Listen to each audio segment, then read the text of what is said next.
This is Pivot Perspectives with Chris O'Byrne, the show that takes you around the world to share interviews with some of the most successful and relevant people on the planet. Hear their stories and get the most important business lessons they've learned on their road to success, and get exclusive access on how to implement their success into your life and business. Pivot Perspectives is brought to you by the Strategic Advisor Board and your host, Chris O'Byrne.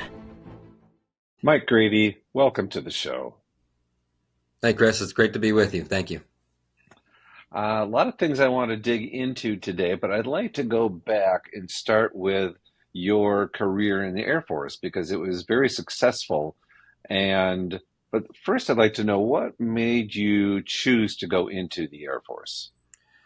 Well, when I was in high school, I really didn't do that well academically. And it's not that I couldn't do well academically. I just wasn't with the system of going to high school, then going to college, and then getting a job and doing all that kind of stuff. And I knew that it took money to, get out of what everybody perceived as what's the 9-to-5 grind, the rat race, right? So I said, being 18 years old, probably the best option is to go into the military because they're going to teach discipline and they're going to instill some skill sets in me. And I'm going to be able to travel the world. I'm going to be able to network with other people. And it's kind of like the military when you're young, you got to pay to go to college. Well, in the military, they pay you in essentially to learn things. So it's kind of like getting paid to go to college. So I figured that would be a fast track to success. And it was in a way because when I went in the Air Force August 29, 2001, and if everybody knows their history, what happened a couple of weeks after that. So it kind of forced me to jump right into, this is what the military actually does, right? They fight wars. I mean, let's just be honest. They go and they blow things up and they destroy things and they create a lot of chaos, right? And then whatever happens afterwards. But the main objective of the military is to fight, right? So I got thrown into that very, very early on. And it taught me how to deal with a lot of adversity early on because I was 19 when I actually deployed to Iraq. I was there in late 2002 and going into 2003 for about a year. And I got tasked to be a part of a special 4-man group that went around training other groups on how to use this unmanned aerial vehicle, UAV, on how to do reconnaissance missions and, different things like that. And I was the youngest and the lowest guy in the totem pole because I'm brand new, just had a basic and technical training. And I kind of just had to go with the flow and understand that, there was a mission involved that we had to do. And the main mission was to do that and then get home. So I did that. And from what I did over there in 2003, I actually became the Airman of the Year and the Security Forces Squadron over in Lakenheath, RAF Lakenheath over in England where I was stationed.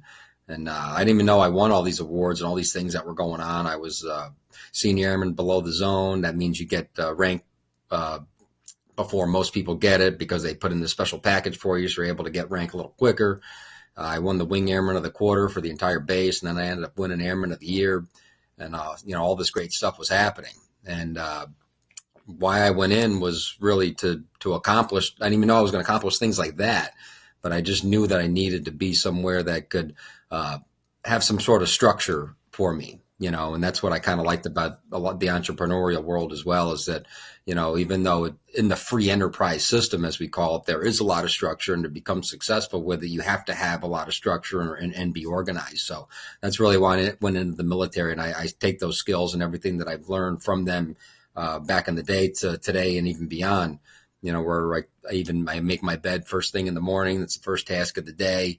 Very regimented with, how I take my supplements and what I do during the day. And I have schedules for myself and everything that I need to do to make sure I get the most out of a day, right? Even though I tend to sleep longer than most people. I get up late mornings. I'm not really an early riser, but I've learned how to pack a lot of productive activity into a short amount of time where I can get a lot done because I'm very regimented and disciplined, and that's what I really got from the military. What was your job or specialty when you were in? I was in security forces, and that encompasses a lot of things in the Air Force. It can be on law enforcement. It can be on security side. I did a little bit of law enforcement stuff, but most of my work was on the security side, and they do missions all over the world with all different kinds of things. It just depends on what needs to happen and where the services need to be. But security forces are spread out all over the world, and they do all kinds of different things. Yeah, there is a lot. Yeah. So you won Airman of the Year, which is quite an accomplishment. Did that result in any promotions or other benefits than the award? No, it was just the award, but definitely helped getting senior airmen below the zone. And it was definitely a nice accolade. Military, even though you win an award like that, they're not too keen on introducing next up coming into the room was the Airman of the Year for last year. I mean, once you get it, it's over with, right? Yeah, because their motto is, and I don't necessarily disagree with it, that the only reward for good work is more work. Yeah. Right. So they don't really dwell on it too much. They just say, oh yeah, you won it. Good job. Here's the next thing. Right. Yep. That makes sense. Yeah. So what are, some of the biggest lessons you learned from your time in the Air Force? To learn how to deal with adversity and not giving up when you think that, it doesn't look too good, right? Because, let's face it, you're going over there to be in combat-related situations and you're making about $30,000 a year, so you're not in it for the money, right? So you got to learn other things, like why are you really there and what are you trying to get out of it? And camaraderie, I learned a lot about that, how to really be a genuine friend with people, because being detached from people's families, because I was a single guy over there, but there's a lot of people over there who had, newborn babies, 3-4 kids. They've been married for 10, 15 years, and now they're separated from their families. And it was hard for them to do that. So I would always try to, just let them know, even being a young man, that, hey, we're going to do what we got to do to get out of here, and we'll figure this out. So camaraderie and being a part of a team, and everybody helping one another, each one teach one to eventually reach one, right? And that's the objective, is to everybody to work together in a synergistic fashion so we can accomplish the mission and get out. Yeah. So then you got out 6 years later and you went into real estate. Mm-hmm. Can you tell me about that? Well, it was my last year when I was getting out of the military, and I had a couple of business partners that I came together with, and we said, well, why don't we start flipping real estate, right? Because this was a big thing at the time. Like, Flip This House was big on television, and a lot of people were writing books about this type of stuff, and I was always reading books about real estate, and I always liked it, right? I said, I could do this, right? So we ended up doing it, and it was going decent for a while up until 2008. Now, some more history. The 2008 real estate crisis happened, and I was in Tampa, Florida. And we're right in the middle of a big flip, and all of a sudden, the values start dropping, and people aren't working, and like all this stuff. And it was a perfect storm of like disaster that happened, right? So I kind of found myself not only going through that situation, but having like an income problem at this point, right? And I have my own personal home that I need to pay for, that I cannot afford at this point, right? So all this kind of stuff's happening. I bought the house, my own personal house, for $150,000, and when all this real estate crisis happened, I couldn't give it away for $40,000. Like that's a real number right there, right? And I'm sitting there looking at it, and while the homeowner association fee went from $125 a month to $350 a month in about 6 months, and keep in mind the income problem, still having an issue there. So I had to figure out quick, like, what am I going to do? Am I going to throw in the towel? We're talking about dealing with adversity, right? Am I going to throw in this towel, or am I going to figure out a way around this? And that's when I started getting online and started figuring out that there's other ways to generate income. And I've always been a fan of just the internet in general, of how it kind of made things seamless, where you could reach people on a different level than just having to go out and meet them, right? Like you could have 10 conversations going at once on a chat board. Whereas if you went out and talked to somebody, you're just talking to that one person. So I understood the leverage of the internet from an early age in the late 90s, when Windows and AOL and all that type of stuff and instant messaging was getting big. And backtrack a little history, I understood about network marketing, my uncle was involved with XL Communications in the 90s. That was one of the biggest companies of all time and created a lot of millionaires.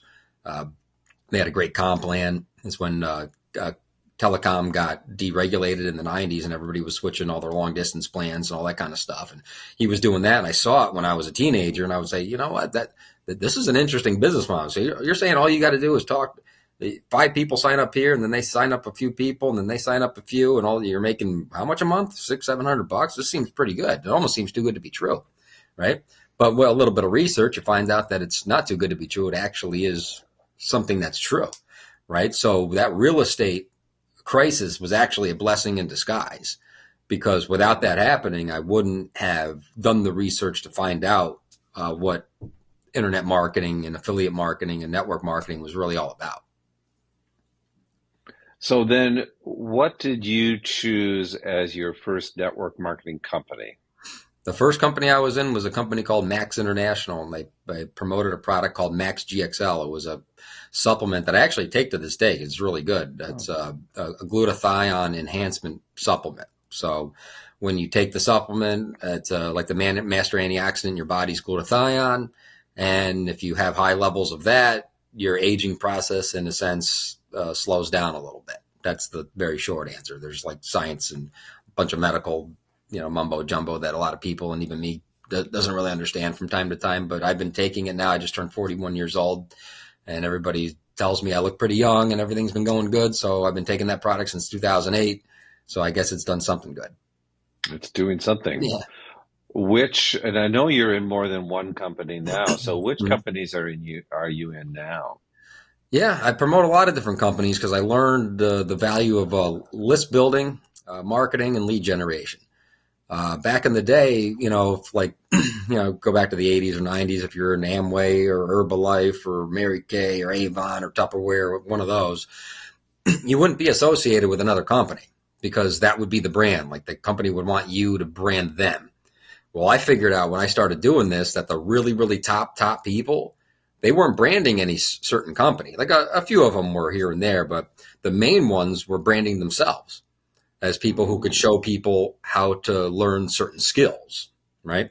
The skills of marketing, the skills of lead generation, the skills of list building, the skills of how to find really good traffic sources, the skills of team building and all this stuff. Because what I've noticed over the years is, these companies can come and go.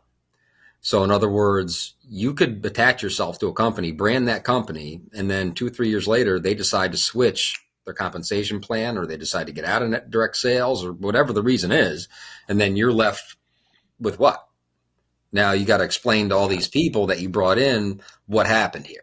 Now, if you were branding yourself the entire time and something like that happens, it's not such a big deal anymore, because all you got to do is send an email to your list, explain to them what's going on, explain that this is just the fact of life and this is just the business. This is what happens because that's the fact.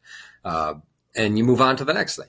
But to answer your question, the certain companies that I do right now, Nilo Life, which is a travel company that just launched. I actually met with the owners in Dallas last month, right before they were launching this. Met with them, understood that it was a really, really good opportunity. Signed up with them. We've been building that for the last about a week or so. The links went live. So that's good. They have a travel portal. It's kind of like Priceline and Hotwire and Travelocity and all that type of stuff, where you can get cruises and resorts and different vacation destinations, hotels, all this type of stuff at a really low rate. And within my sales funnel in the article I just wrote, if you Google Nilo Life, you'll see the article I wrote because I like to do article marketing. That's on there. The portal's really, really good. Paid Per Letter is a really cool company that just started a few months back that I'm a big fan of, where they pay up to $5 per letter to write to online casinos for sweepstakes coins.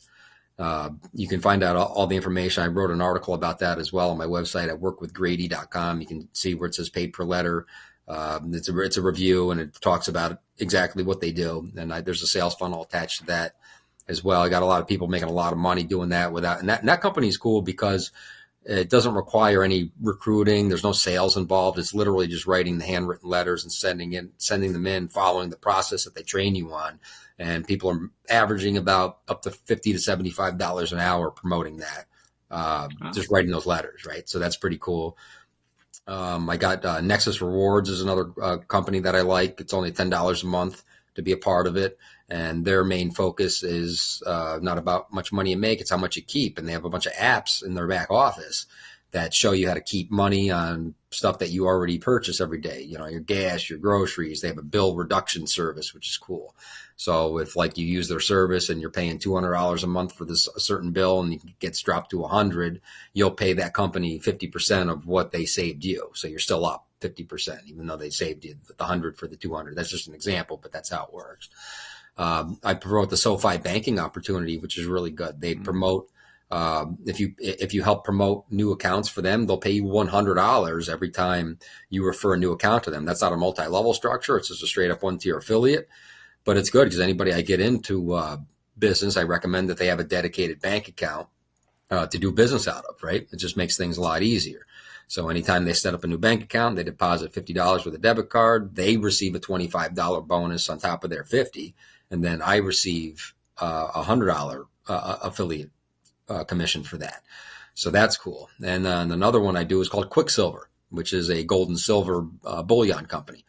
Not a whole lot of profit margin in that because it's commodities, right? It's gold and silver. So you can't really mark it up big like most products in network marketing are marked up, 6, 7, 10, 12 times. You can't really do that with gold and silver, but there's a lot of retention there, and it's all about collecting assets and preserving your wealth, which I'm a big fan of because, like I said before, it's not how much money you make, it's how much you keep. And your greatest income builder is your biggest wealth builder is your income. So if you can take that money and not spend it all on nonsense all the time and actually move it into things that can pay you eventually in the future, the compounding effect of that is going to be grand, and you're going to be able to retire a lot sooner. You're going to have a lot more time and financial freedom. And the reason I'm able to do all these different companies, be like, well, how do you build all these companies at once? How do you have the time to do it? Well, as you leverage internet marketing strategies. If you go to my website, workwithgrady.com, you'll see how I have all of these opportunities separate. And I use an email marketing service called Aweber where I keep all of my lists separate because they'll tell you network marketing, right? You got to build your list. The money's in the list, which is true.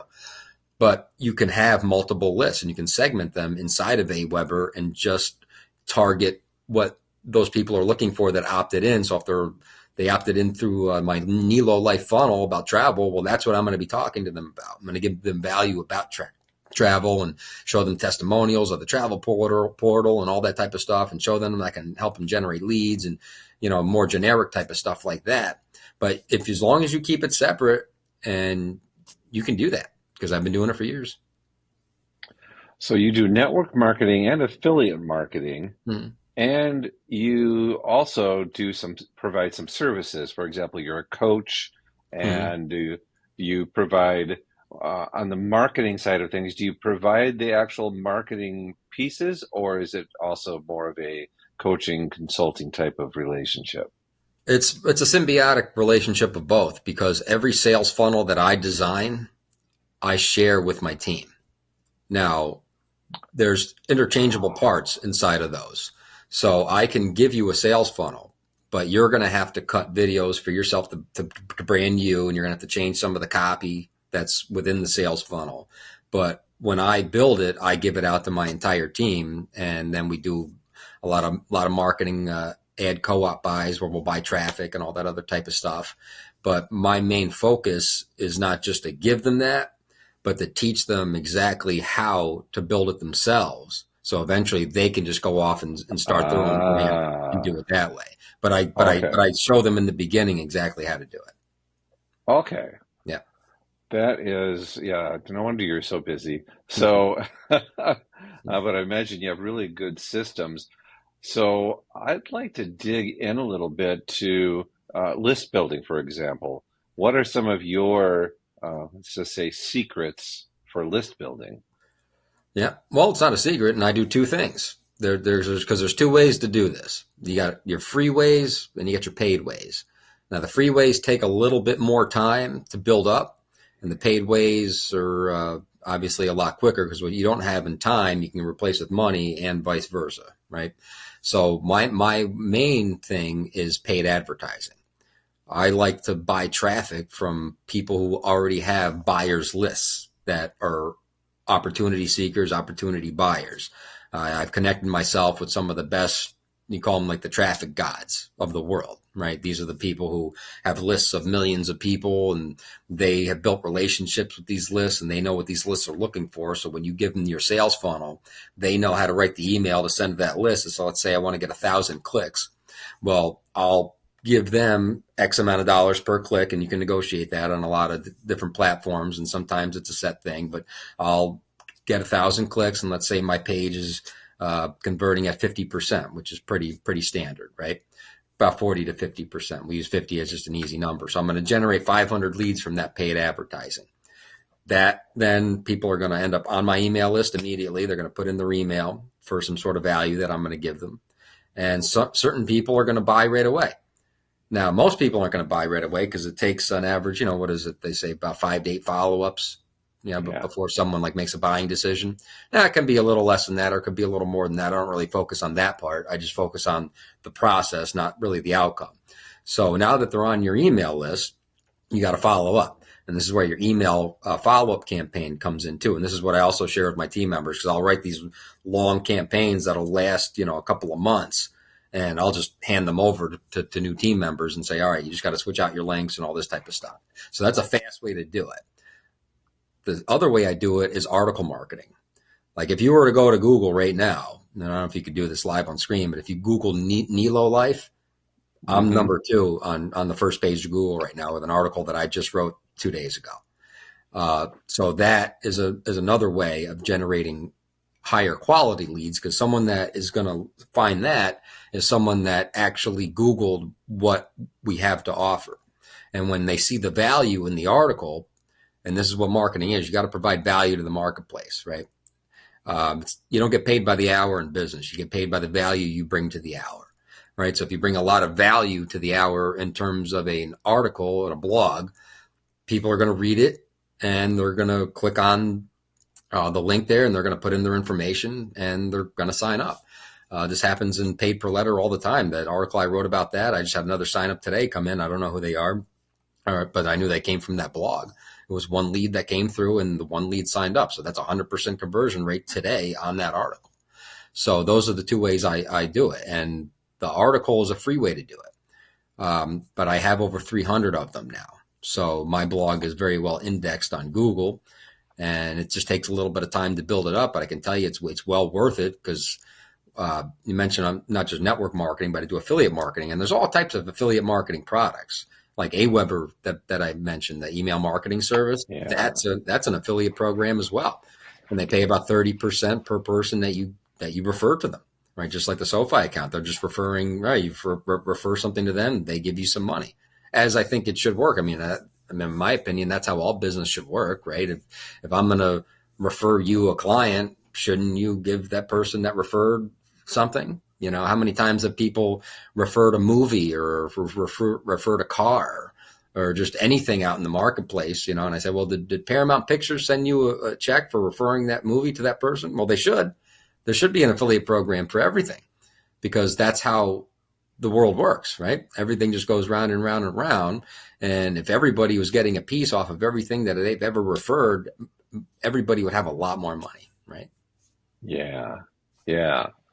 Okay, so that's some great list building tips right there. Those are excellent.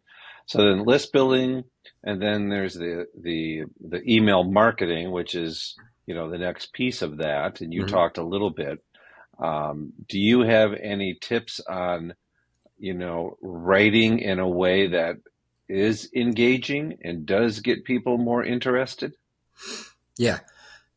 What gets people really interested is not so much what you're writing, but the passion from where the writing comes from. I always tell people it's not what you say, it's how you say it. And the best way to do that is, you can write some copy and put some information inside of an email. But the best thing to put in that email is to give a little bit about what you're about to talk about and say, click here and watch this video that I made for you. Because when you do that, because people do business with people, right? They don't do business with companies and products and all this other type of stuff. 9 times out of 10, when someone buys something, it's because of what we just talked about, that someone that they trusted and liked and respected recommended something. Now, if you want that like and trust and respect to be inside of that mind of that lead that just put their information on your website, they're going to have to see you. So you're going to have to get over the fear of cutting a video and being on video and maybe saying the wrong things and all that other type of stuff. But the truth is, you can't say the wrong thing to the right person, right? It's just impossible to do. So what I would tell people to focus on, not so much the copy. Of course, you want to learn copy, and I've written about this in my books as well. If you go to my website, you can actually download my book. It's being published right now. I talk about copywriting and in that. But the most important part is getting yourself out there so you can connect emotionally with your lead and solve a problem for them. And they need to look you in the eye and understand that you're for real. If they can understand that you're for real, the chances are that they're going to click that link below are a lot greater than if you wrote an email that doesn't have a video. Yeah. That I've noticed that with video. Mm-hmm. Now, what is your next step in the process? You've been sending the emails. What is the next step in turning them into a client? Well, I just keep giving value to them. And that could be sharing a traffic source with them. That could be sharing a video about how to create a blog. That could be information about sharing testimonials with people, because Jim Rohn said it best. He said, master the testimonial. So whatever company you're in, like for example, Nilo Life, I'll just use this as an example because it's the newest one.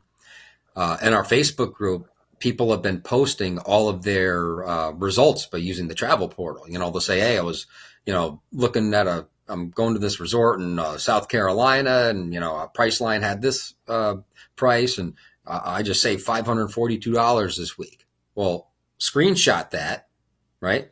Put it inside the email and make a video talking about, hey, I want you to check about this testimonial. It just came from this group about 4 hours ago. Susie just saved $542 on her trip, right? So that's value. That's one thing I always love to do, is to share proof that something's actually working. Another thing you can do is when you're making, you don't have to show income claims. All that stuff really doesn't really work, but you can show sign up notifications and emails. Let's say you signed up 4 or 5 people in a day. You did a solo ad, a bunch of signups came through. Save those subject lines in your Gmail, screenshot it, and send that to your list. Say, look at this traffic source that I have that I was telling you about. I just signed up 5 people today as a result of that. If you're interested in joining and how to do this, click the link below. Let's work together. So just be genuine and learn how to share testimonials, because so many times you'll be in your Facebook group with this whatever company you're in, and you'll just you'll hit the like button, you'll just scroll right past it. It's like, whoa, stop. Don't just hit the like button and scroll past it. Capture that, organize it. You're in business, right? You want people to know that this is actually working. Well, how are they going to know unless you tell them? They're not just going to know. So you have to show them. And this is what the beauty of Aweber is, and having your list there, because when you create that email and you click that one button, it goes to thousands of people, however many people you have on your email list. So definitely master the testimonial and give value, free stuff. Like you don't always have to charge for information. 9 times out of 10, most people aren't even listening to you anyway. That's the truth. But the 1 out of 10 that does want to listen will take that information to heart, and they'll join you because you showed them how to do something. Do you include a call to action in every one of your emails? Yes. Yeah. Absolutely. Smart. Yeah. So then, this is very useful for people to know, and really any business. It isn't just network marketing. Well, that's what I love about it. It's funny you said that, because that's what I love about network marketing is that. And Robert Kiyosaki talked about this in the book, The Business of the 21st Century, if you happen to ever read this book. Yep. He says, what I love about network marketing is that you can learn all the skills you need to be an entrepreneur for next to nothing. Like look at Nilo Life, for an example. It costs $79 to get involved in it. It's $59 a month. I mean, really? $79? What if it cost $790,000? Maybe would people take it a little seriously, right? If they had to mortgage their house to join a business or start a business, because that's what happens a lot. If you want to buy a Five Guys or a Red Lobster, an Olive Garden or whatever, you're going to have to come out of your pocket a couple of $1 million, right? So network marketing is useful in the sense that you can pay next to nothing, get all these tax benefits and all this other type of stuff, but like you said, learn the skills to eventually do, let's say you want to start a restaurant one day, or you want to start a bar, or you want to start a car dealership, or you want to start a vending business, or whatever that is. All of this information, all of these skills that you're learning inside of network marketing are 100% relevant in all these other businesses out there. And I coach a lot of people that aren't even involved in network marketing, and I use the exact same skills and methodology with them. And they say, oh, God, I can't believe this. Did you go to school for marketing and all the business stuff? I said, no, I just learned this on my own, being a part of network marketing and direct sales companies, because the principles of business don't change no matter what business you're in. You could be selling insurance, real estate, cars, network marketing products, gold and silver, soap and shampoo, bicycles. I mean, name your thing that's around, right? All of the principles are exactly the same. You need to find a product, and you need to share with the marketplace the value of that product, right? And for example, like if you owned, if you're like a real estate agent, right? One thing that you could do, here's a free piece of value. People say, well, I don't have enough leads for real estate. It's like, well, why don't you try a lead magnet? Why don't you create like a PDF or a short ebook that says like 5 things you should know before you hire a real estate agent? Right?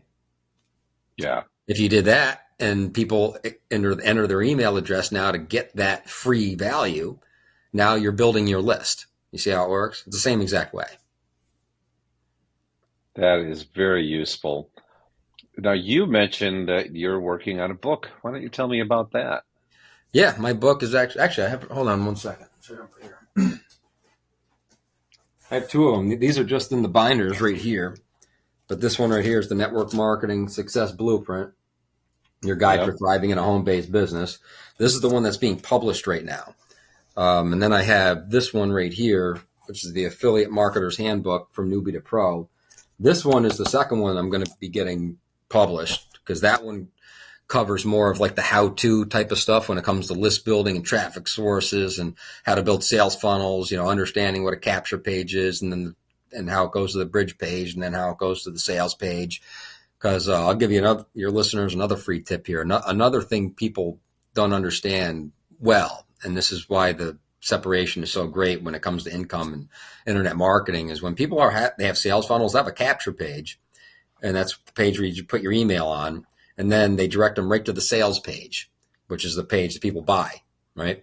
Well, there's a page in the middle that people mostly overlook, and the top marketers understand it. It's called a bridge page. When you generate traffic and someone puts your email in, they need to go to a page that has a video of you talking to them about what they're about to see. So you introduce yourself to them.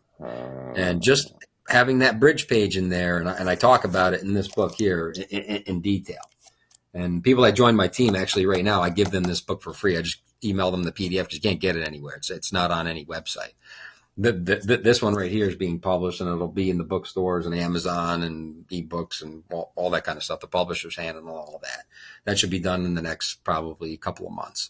But the Network Marketing Success Blueprint, that basically talks about the philosophy of network marketing and, how to understand compensation plans, what you should look for in a great company, how to team build, all that other kind of stuff. And the second one here is getting more into the how-to stuff. And I'm actually working on a third book right now on mindset, because that's a really big part of this whole thing. Yeah. If you can't believe that you can do something, chances are it's never going to happen.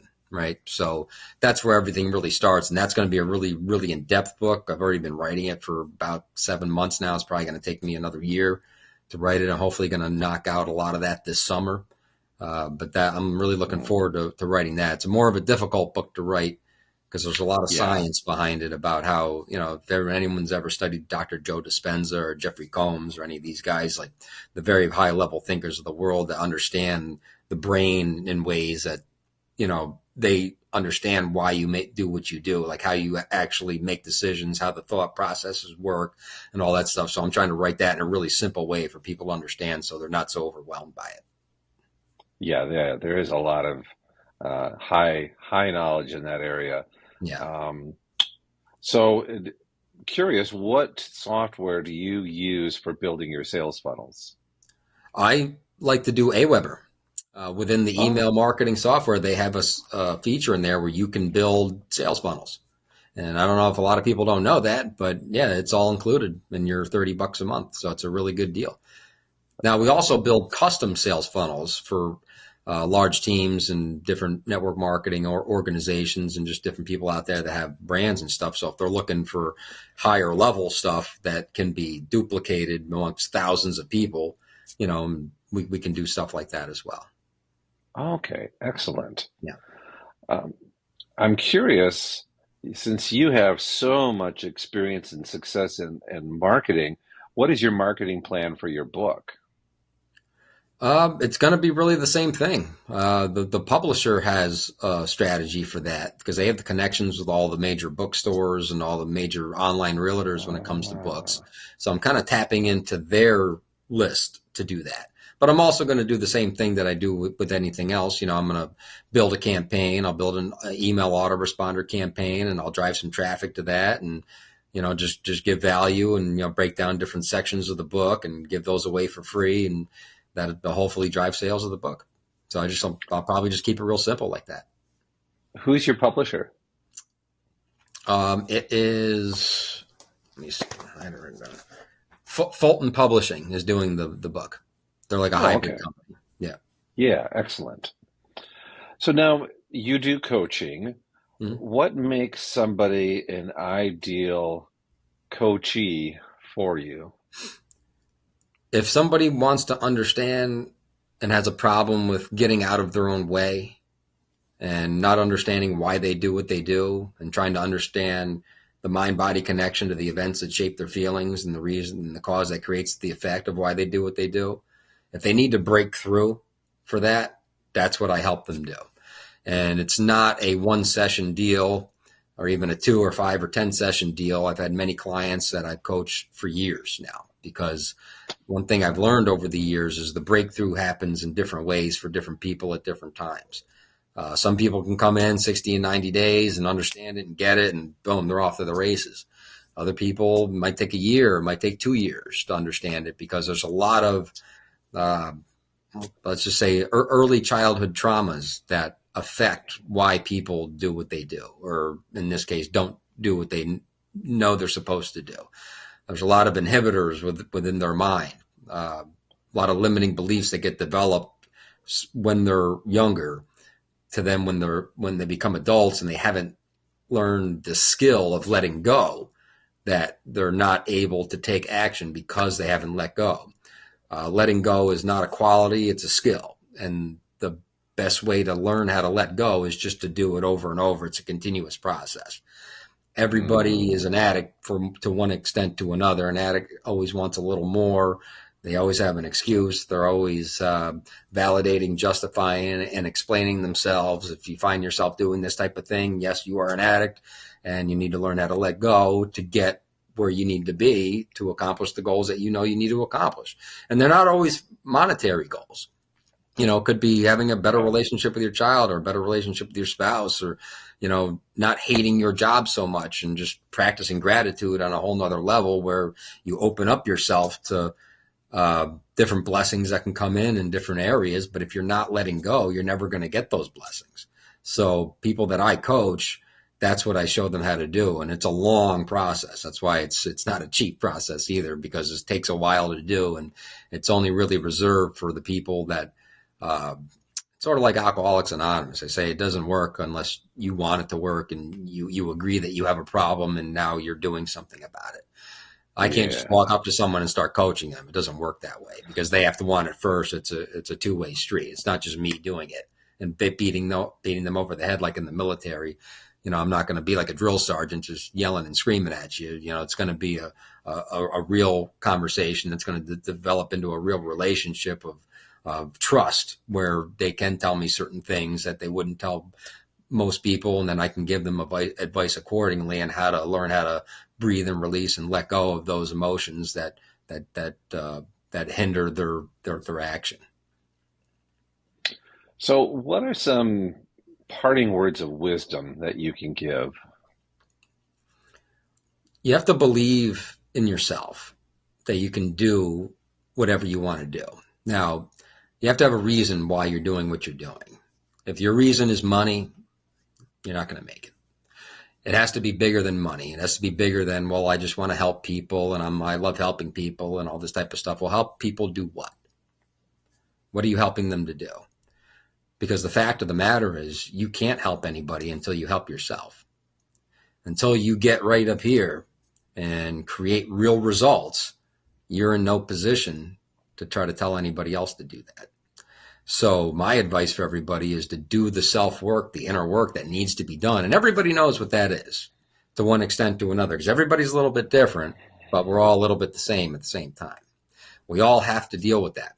We all have to deal with past traumas that have affected our lives in a way that make our decisions what they are, right? So you have to believe in yourself that you can do this inner work, that then you can go for what you want to go for. Now you can actually help people.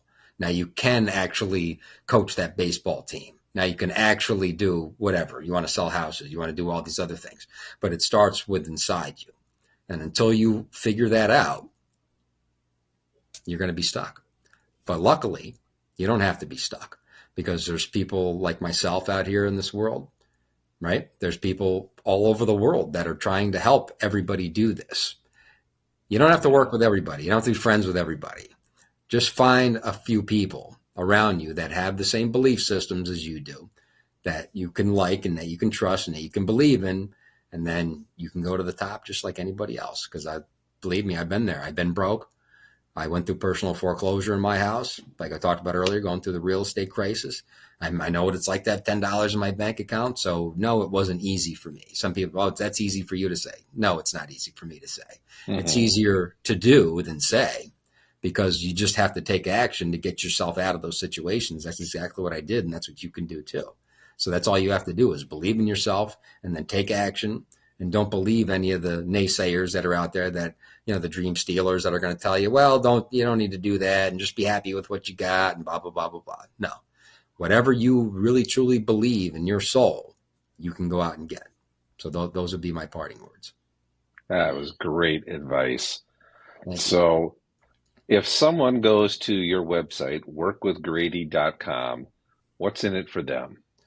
Well, they're going to be able to get my book that's going to be published. This one right here, you can actually, while this lasts, you can get it for free. So if you just go to my website, you give me your email address, I'll give you my book, and then we can talk from there. Excellent. So I'll make sure that's in the show notes and everybody knows how to get there. And Mike, thanks so much for coming on today. This was a great conversation. Thank you very much, Chris. I appreciate the opportunity, and hopefully we can do it again. Absolutely.